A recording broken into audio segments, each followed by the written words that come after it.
A reading from the book of the prophet Jeremiah. You duped me, O Lord, and I let myself be duped. You are too strong for me, and you try me. All the day I am an object of laughter. Everyone mocks me. Whenever I speak, I must cry out. Violence and outrage is my message. The word of the Lord has brought me derision and reproach all the day. I say to myself, I will not mention him. I will speak in his name no more. But then it becomes like fire burning in my heart, imprisoned in my bones. I grow weary holding it in. I cannot endure it. The word of the Lord. Thanks be to God. A reading from the letter of St. Paul to the Romans. I urge you, brothers and sisters, by the mercies of God, to offer your bodies as a living sacrifice, holy and pleasing to God, your spiritual worship. Do not conform yourself to this age, but be transformed by the renewal of your mind, that you may discern what is the will of God, what is good and pleasing and perfect. The word of the Lord. Thanks be to God. The Lord be with you. And with your spirit. A reading from the Holy Gospel according to Matthew. Jesus began to show his disciples that he must go to Jerusalem and suffer greatly from the elders, the chief priests, and the scribes, and be killed, and on the third day be raised. Then Peter took Jesus aside and began to rebuke him. God forbid, Lord, no such thing shall ever happen to you. He turned and said to Peter, Get behind me, Satan. You are an obstacle to me. You are thinking not as God does, but as human beings do.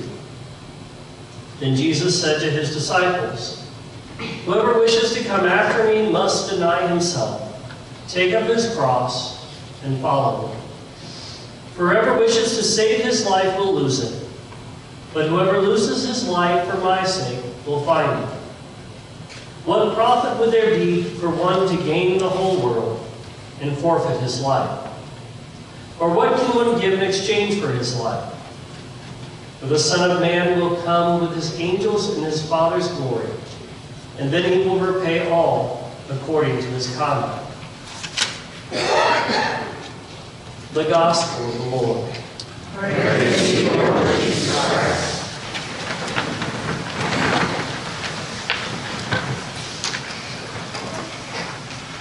What are you willing to sacrifice for?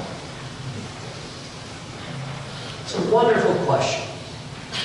What are you really willing to sacrifice for? Those are the things that really matter to you. The things that you're willing to sacrifice for are the things that actually matter to you. I can tell you, as a child, I tried a few different sports. Soccer, basketball. Soccer, I got a bloody nose every game. You'd think somebody would have taught me how to do a headbutt. But I wasn't really willing to sacrifice my nose every game, so I gave up soccer. Never became very good at soccer. Basketball. Third grade. No, fourth grade, they traded me down to the third grade teams and brought a third grader up. I really wasn't willing to go through that kind of humiliation. I gave up basketball. Guitar playing.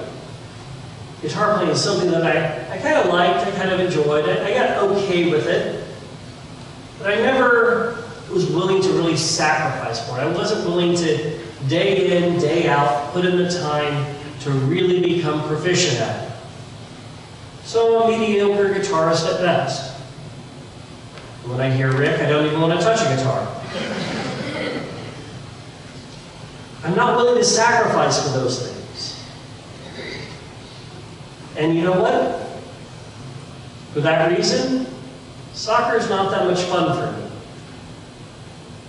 Basketball, not too much fun. Guitar playing, it's okay, but it's never going to be like, oh, this is the greatest thing in the world. I'm not willing to sacrifice. It's not important enough to me. Church. It's a wonderful thing to reflect on.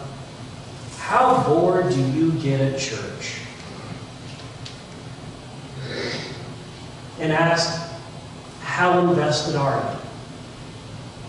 How invested are you in coming to Mass? Is it something that you attend Mass in the sense that you just show up, warm up a portion of the pew for a little while, and at the end of the day you walk out going, I can make Mom happy by checking that box off? And I'm not just speaking of children. I know grown people who are just still trying to make their mother happy, even though their mother passed 10, 20 years ago. How invested are you? How much are you willing to give of who you are for your faith? Frankly, when I encounter the religious brothers and sisters who've given up so much, it's amazing how they're never bored at Mass. At least they don't seem to come off that way. I've done a few Masses for the Poor Clares in Kokomo. Sisters who live a cloistered life, where they live just by themselves, focused on their prayer life, focused on praying for us who don't pray enough, focused on giving of themselves fully. And you would think, you basically stay in this house with a small yard garden area, day in, day out, having basically the same day over and over and over again. To me, it would seem like Groundhog's Day, but with less adventure. And yet, when I encounter them at those Masses, I can see the joy in their hearts. I just spent a week with Net Ministries training their missionaries that are going to go out across the country putting on retreats. These young people, 18 to 25 for the most part, have given up a year of their life. And if you ask most 18 to 25-year-olds to give up a year of your life to go do churchy things for a year, they'd look at you like you just asked them if they wanted to have a root canal without Novocaine. But these 180 young people at every Mass are actively engaged.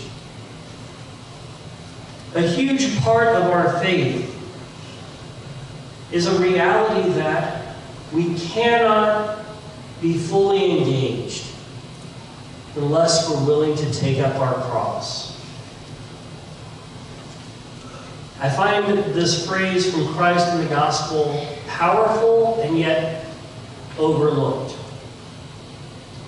Whoever wishes to come after me must deny himself, take up his cross, and follow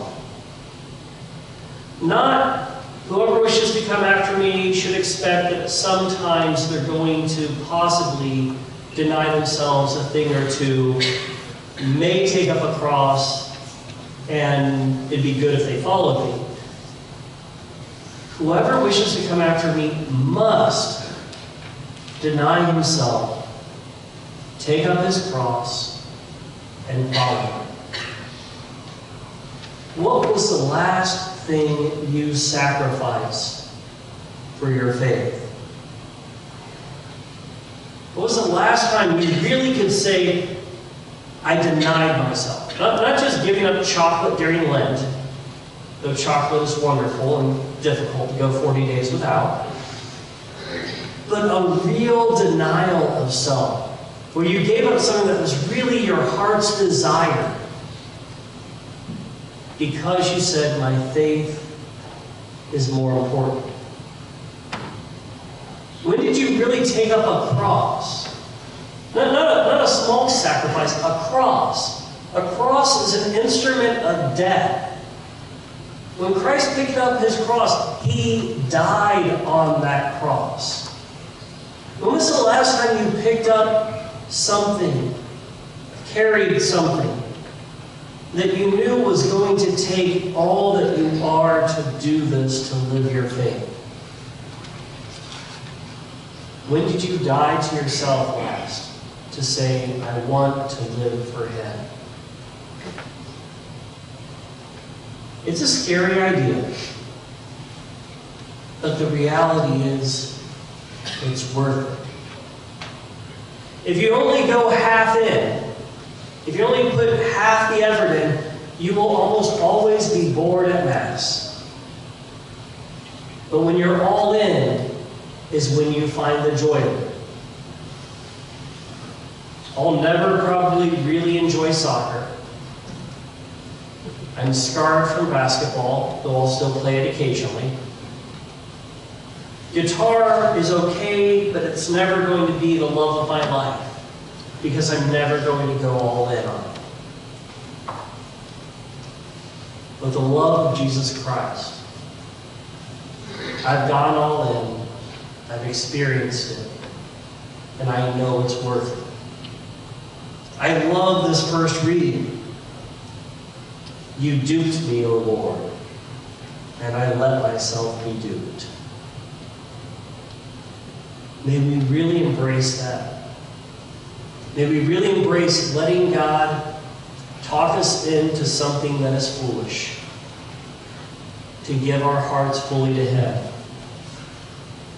You duped me, O Lord, and I let myself be duped.